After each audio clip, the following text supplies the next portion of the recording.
In the previous videos, we've introduced electric fields and magnetic fields. Now, we're going to see what happens when we combine them.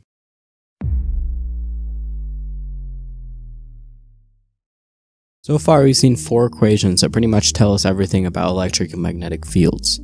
Gauss's law relates the charge inside a closed surface to the flux through it.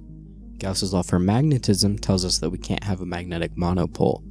Ampere's law tells us how running currents create curling magnetic fields, and Faraday's law tells us how a changing magnetic field creates voltage. Combining this with the force equation for charges gives us the basis of the theory of electromagnetism. But there's one small problem with how we've been writing Ampere's law so far. When we create a loop around our wire, we find the current through the loop is the charges flowing through any surface bounded by that loop. If I have a capacitor charging up with current, and I put a loop right here, then the current through this surface is the current on the wire. But the current through this surface is zero, which means we get two different currents depending on which surface we choose. In order to fix this, we have to add something called the displacement current, which is epsilon naught times the change in electric flux over change in time. This fixes our capacitor problem because while the current is running, the capacitor is charging up, and so there's a changing electric flux through this surface. And there's also current through the original surface.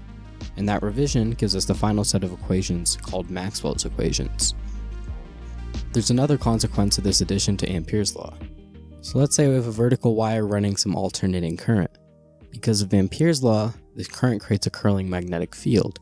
But because of Faraday's law, the curling magnetic field creates an electric field. And now, because of our addition to Ampere's law, the changing electric field creates a magnetic field, which creates an electric field and a magnetic field and so on, and it continues propagating in this direction. So as a recap, a charge by itself creates an electric field, a moving charge creates a magnetic field, and an accelerating charge creates an electromagnetic wave. Now you can work backwards from Maxwell's equations if you want, and eventually you'll end up getting some form of the wave equation as we would expect. Essentially, if we assume that the points on this wave only move up and down, then they should be accelerated in the direction of the curvature. So if it's curving down, then the wave gets accelerated downward at that point. The proportionality between the curvature and the acceleration is the speed of the wave squared. So if you want to, you can plug in the constants we've been working with so far, and you get that the speed of these waves in a vacuum is 3 times 10 to the 8th meters per second, which is exactly equal to the speed of light in a vacuum. These connected electric and magnetic waves are actually the same thing as light waves. One useful solution to the wave equation looks like this. It's just like the general sine wave in AC circuits that we saw before, except now we have this k times x term. This is because the wave changes with both space and time. K is what's called the wave number, 2 pi divided by the wavelength. So when you multiply that by some length, the wave traveled, usually x, and you get the angular length it traveled, which is the kind of input you would use into the sine function.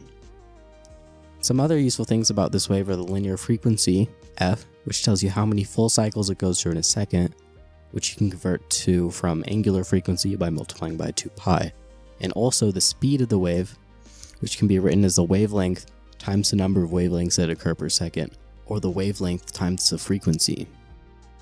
We've already seen that electric and magnetic fields store energy. That's why standing in the sun heats you up. But another thing we can look at is the intensity of the wave, which is the power per area. So basically, the intensity is asking how much energy per second can we get on some squared unit of area. And for a light wave, it's equal to the magnitude of this vector, called the Poynting vector, which after some rewriting looks like this. Let's look at an example. So let's say I have a transmitter at a radio station with a power P, some frequency F, that's a distance d away, and I have an antenna with a length L. What's the maximum voltage I can get across my antenna? We can start by writing the intensity as the power over area. If we assume that it radiates in all directions, then the area is the area of a sphere, 4 pi d squared. Since d is the radius of the sphere, it's how far away we are from the transmitter. Now we can also get the intensity in terms of the electric field. So setting these two equal to each other allows us to solve for the maximum electric field. And now that we know what the maximum electric field is, we can get voltage from the electric field. We only care about the magnitude in this case, and since we want the maximum possible voltage, we'll go ahead and assume that E and dl point in the same direction. So we just get E naught times L. or this. Another type of antenna that you see a lot is a circular one like this. We'll call its radius r. So for this one, we're going to get a voltage from the induction from the magnetic field, like the moving magnet that we saw earlier. We've seen before that these two constants, epsilon naught and mu naught, are directly related to the speed of light, and they're built into Maxwell's equations in such a way that the induced electric and magnetic fields directly depend on them. Specifically for plane waves, it turns out that the ratio of electric and magnetic maximum field strength is equal to the speed of light. We've seen before that we can write up one of these fields as a sine wave, and now we can change the constants out front to include the maximum electric field, since that's something we know. Now since we're looking for the maximum voltage, this integral will just simplify to the magnetic field times the area of the loop, pi r squared. Now we can hit it with the time derivative, which introduces an omega into the equation, which is the same thing as 2 pi times the linear frequency f, which is something that was given. Now lastly, since we only want the maximum voltage, we'll just consider the amplitude of the sine wave, not the sine wave itself. Now one weird thing about light waves is that they actually carry momentum. This is the equation that we use for momentum of an energy wave. The energy per volume of the wave is equal to the momentum per volume times the speed of light. This is actually a result you get from quantum physics, but there's still some kind of intuition you can get for where it comes from. So we know that momentum is mass times velocity, and also force is mass times acceleration, which means that the force is the time derivative of momentum for constant mass. Or we can rewrite that the momentum is the accumulation of the force over time. Now the energy is the accumulation of the force across some distance. So if we're dealing with changes in momentum, we'll assume that the force is in the same direction as the motion of the object. Now, we can rewrite a small unit of length as the same as change in length over change in time times a small unit of change in time. And this differential right here is just the velocity. If the velocity is constant, which it is for a wave just floating around in free space, then we can pull it out. And now we just have the momentum integral, so the energy is equal in magnitude to momentum times velocity, which for a light wave is the speed of light. So we can plug in our energy density, which is twice the energy of one of the fields, and divide both sides by the speed of light. We'll rewrite the momentum per volume in this differential form. Now, if we have some chunk of volume, dv, it's the same as the area times the length, which is the same as speed times a small change in time. In other words, dv over dt is equal to the cross-sectional area times the speed of light. Now if we have the change in momentum per unit volume times the change in volume over change in time, then we can multiply them together to get the time derivative of momentum, or the force. Usually, we'll divide both sides by the area here, and instead write the pressure from a light wave. Usually this isn't a whole lot of pressure, but it has the benefit of being kind of free. I mean, the sun is just blasting sunlight at us all the time, and we've been able to make these solar sails that are propelled by sunlight. Now we can start tracing out the path of light waves. So when a light wave hits an interface between two materials, some of the light will usually be reflected, and it reflects in such a way that the angle to the surface normal is the same in both cases, so these two angles here are the same. Most real objects don't look very reflective because they aren't this smooth. Instead, they have a rough surface, and when you zoom in far enough, the light just bounces in all sorts of directions.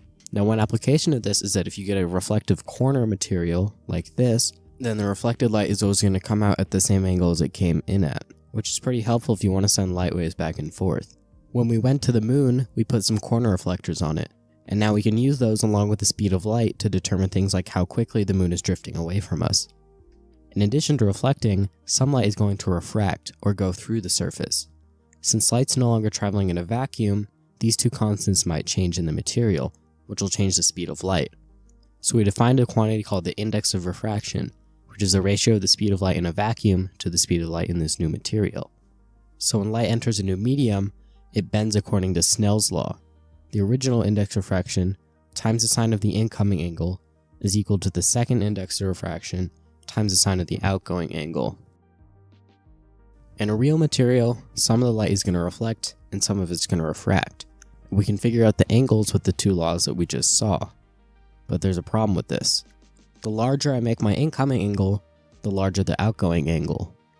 If I can make my incoming angle large enough, then my outgoing angle is actually going to be larger than 90 degrees, which means that instead of refracting, all of the light gets reflected. We can calculate the angle this is going to happen at with Snell's law. So let's look at an example. Water's index of refraction is about 4/3, and the air's index of refraction is roughly 1. So what angle do we need for an underwater light ray to start to have total internal reflection? We can start with Snell's law. We know the outgoing angle needs to be 90 degrees or larger, so for the smallest angle we'll just use 90 degrees. Now the sine of 90 is 1, so that term goes away. Now we can rearrange, and we get that the angle is about 48.6 degrees. But what if we went the other way? Well, we could just do the same steps, but this fraction right here would be flipped. Now remember what a sine wave looks like. It just oscillates between 1 and -1 like this. We need to find the angle because it's an output of 4/3, but 4/3 is above the sine wave.